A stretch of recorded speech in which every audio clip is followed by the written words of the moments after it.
So guys, good afternoon. So ngayon, isang comment na naman ng ating sasagutin na nagmula kay... Ito, nagmula kay Jacqueline Agustin. Hi, Miss Jacqueline Agustin. So thank you pala sa panonood ng mga videos namin sa YouTube at sasagutin natin ang iyong katanungan. Ayan. Ang tanong niya is, Hi Sir Well, paano po ulit makakabalik ng Dubai? Ex-OFW po ako dati sa Dubai. Thank you.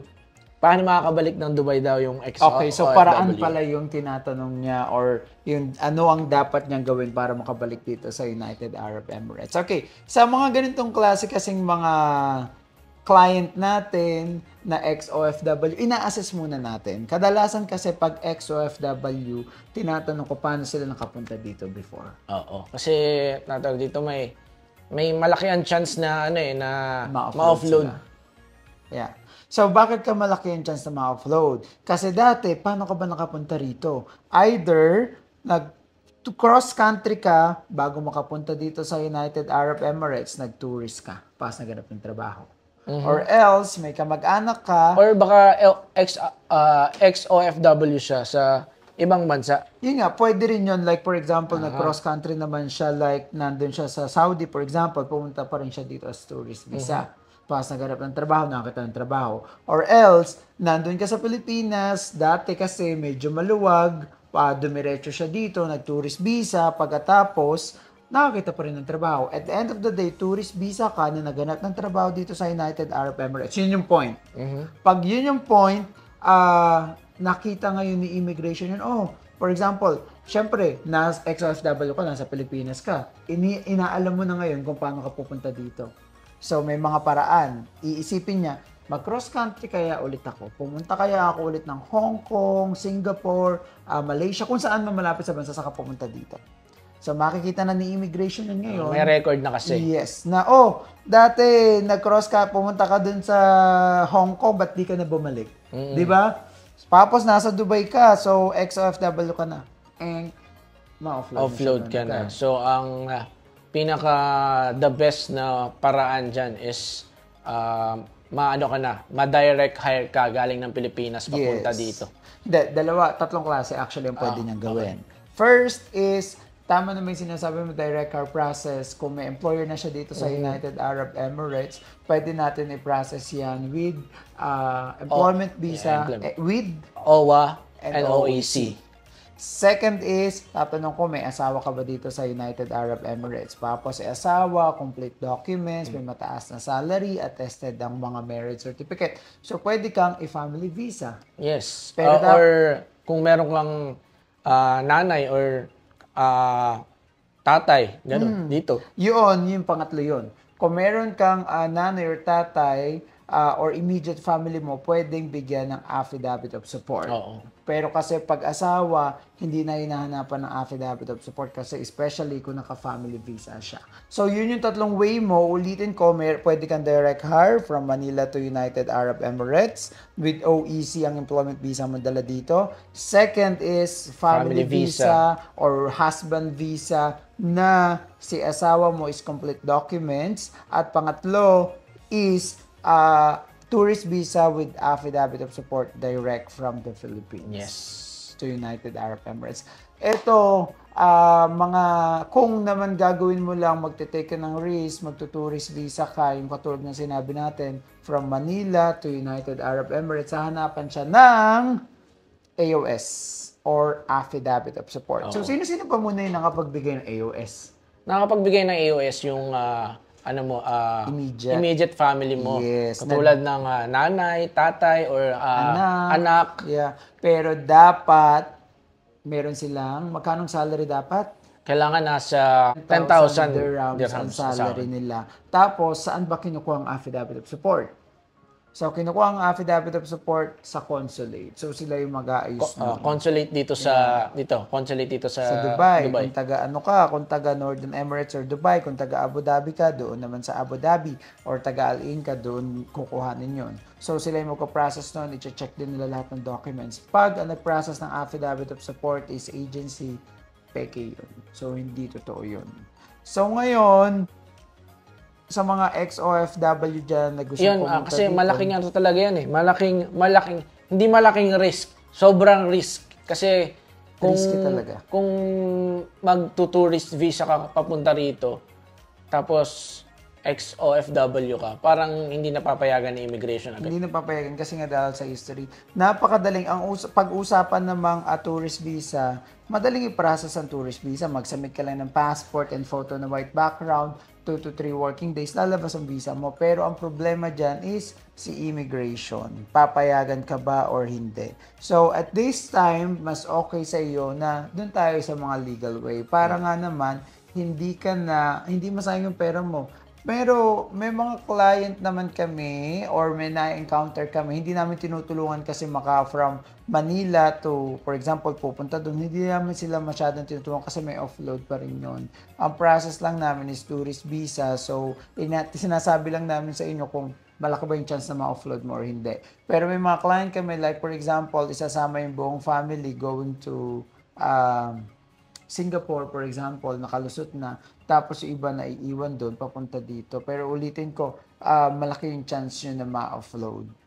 May pwede kasing halukayin ang background nyo na ganito, ganyan. Tapos dapat maganda pa rin yung work nila doon sa Pilipinas. Para makapag-tourist visa sila dito. Kung ako sa inyo, kung yung dating employer nyo naman dito is willing kayong i-hire, kunin kayo ulit. yes, i-direct hire na lang kayo ulit. Or else, maghanap muna kayo ng trabaho dito sa United Arab Emirates while nasa Philippines para, ayun, ma-process on a legal way. Kung di alam ng employer kung paano i-process, kontakin kami mo ko process. Oo, no? kasi gaano lang ba katagal din yung aantayin nyo kung meron akong employer dito? Siguro mga 1.5 months. Ganyan. Saka hindi lang naman yun kasi yung pera yung pinag-uusapan natin dito. Madaming, kasi masasayang lang kung ma-offload. masasayang talaga. Magkano lang yung processing ng direct hire process. So, kung compare mo sa magko-cross country pa from Manila, pas magbubuk pa ng hotel doon, for example, parang sa ganun din. Singapore. Baka Oo, mas mahal pa. baka mas mahal pa. Pero kung magbabakasyon naman kayo, why not? Pero, syempre, alam mo, iyaan yung mga nagiging problema sa mga taong nandito sa United Arab Emirates na siguro kung na-stress lang, kung napagod lang, nagdi-decide sila na mag-for-good sa Pilipinas. Tapos, mga ilang taon, ilang buwan, gusto nang bumalik. Yeah, hindi kasi ako, may kaibigan din ako. Ngayon, nagchat-chat sa akin, sabi niya, kung magtuturist ba ako ulit sa United Arab Emirates, ma-offload ako. Sabi ko, oo, kasi ano ka, ex-OFW ka. Which is, for me, kung napagod kayo dito sa UAE, kung nahihirapan kayo magkaroon ng trabaho, nandito na kayo, magpahinga muna kayo. Kasi sa Pilipinas, kasi parang, pag nahihirapan tayo, gusto natin ng mag-escape, gusto mong, hindi ko alam kung ano yung naiisip ng mga tao, pero ako, for me, take a rest, magbakasyon ka, umuwi ka, sige, pero wag ka munang mag-for good, especially, siguro, madali kasi magpa-cancel ng visa eh. So, kung umuwi ka ng Pilipinas, pagkatapos, kasi nga pagod ka dito, mag-stay ka doon ng 1 week, 2 week, malalaman mo kung ano ang Pilipinas. Hindi naman sa ano, alam mo, I love Philippines, but the thing is, pag nandun ka na sa Pilipinas, ikaw, nung umuwi ka, ano na, feel mo na nasa Pilipinas ka na, ikaw bago ka pa lang dito sa United Arab Emirates. Ako nung umuwi ako, nakapag-rest naman ako, naano ko naman yung ano ko. Pero syempre, wala akong ginagawa sa Pilipinas eh. Puro ka gastos lang, gastos dito. So, wala ka namang income na pumapasok. So, kesa pag nandito ako, syempre, nagtatrabaho ako. Pero kung i-compare natin ng Pilipinas dito sa United Arab Emirates sa traffic, sa safety, sa gabi, o kamusta doon? Parang, nung umuwi ka, o kamusta muna doon? Okay naman yung Pilipinas. Kaso syempre, ang mamahal na rin ng bilihin, tapos hindi ganun. Kataas ang sweldo. Hindi kataas ang sweldo, so parang ang hirap bumawi, parang ganun. Na-feel mo ba na parang nung nasa Pilipinas, ay, nami-miss ko na yung Dubai? Parang ganun. Oo, yung tao dun sa Pilipinas, hindi, syempre kasama mo sila, masaya ka, pero yung parang environment or what, na pagbaba mo, nandyan na lahat, safe, na-feel mo na nami-miss mo yung UAE? Ewan ko wala pa akong masyadong nararamdaman na ganun. Kasi bago pa lang naman ako dito sa UAE. Tapos, syempre, ilang araw lang ako sa Pilipinas. Oo. Babalik naman talaga ako. Sa Diba? bagay. Kasi siguro you're looking forward na babalik ka rin naman na, okay, I have to enjoy the Philippines. Pero once na naisip mo na nag-for good ka, matagal ka na sa Pilipinas, na-try mo maghanap ng trabaho, pagkapos yung trabaho nakita mo is hindi naman ganun kalaki ang sweldo. Sa Pilipinas kasi, if we are going to compare, ang salary is napakaliit, pagkatapos ang trabaho ay sobra-sobra. Oo. At saka mahal ang bilihin. Oo, kasi ito din, yung isa kong kaibigan si Gladys. Hi Gladys! So, dito nanggaling na siya sa United Arab Emirates, kaso nag-awol siya. Kumbaga, umalis na lang siya dahil hindi niya gusto employer, umalis na lang siya sa employer, umuwi siya ng Pilipinas. Naisip niya mag-for good kasi okay naman daw siya, medrep siya doon. Tapos ngayon, nagtatanong siya kung babalik daw ba siya, kung pwede daw ba siyang bumalik dito. Sabi ko, pwede kang bumalik dito as a tourist kung meron kang affidavit of support. Kaso, ang problema ngayon doon, dahil nag-awol siya doon sa company na inalisan niya dito, is May record. hindi kinancel Hindi ang kinancel. visa. Or let's say, ang visa kasi, within 6 months, pag hindi na, okay na, cancel na yan. So, ano yung may case? Na? May case. Yun hindi ko alam. What if yung labor card hindi yun na-cancel or what? So, kung makapunta man siya dito sa United Arab Emirates, active yung labor card. So, pwedeng, kung nakakita siya ng employer, hindi siya pwedeng bigyan ng Hindi labor siya- card. hindi siya Baka pwedeng kasi kunin. mamaya active. Okay, so sa mga taong nandito na sa United Arab Emirates at gustong umuwi ng Pilipinas, mag-isip-isip ng 1, 2, 3. 4, 5, 6. Hindi, pero totoo yun kasi dito sa United Arab Emirates naman, safe. Yun kasi yung isa sa mga gusto dito ng mga tao, safe dito. Tapos dito, parang ang galing mag-part-time din ng mga tao dito, no? Ang bilis makahanap ng part-time. Siguro Ikaw kahit as a araw-araw. dancer, Ako, depende pag dancer ka, depende sa paraan mo, sa diskarte mo kung Pero paano mo madali. siya gagawin. Hindi naman madali, pero maraming option din. maraming opportunity.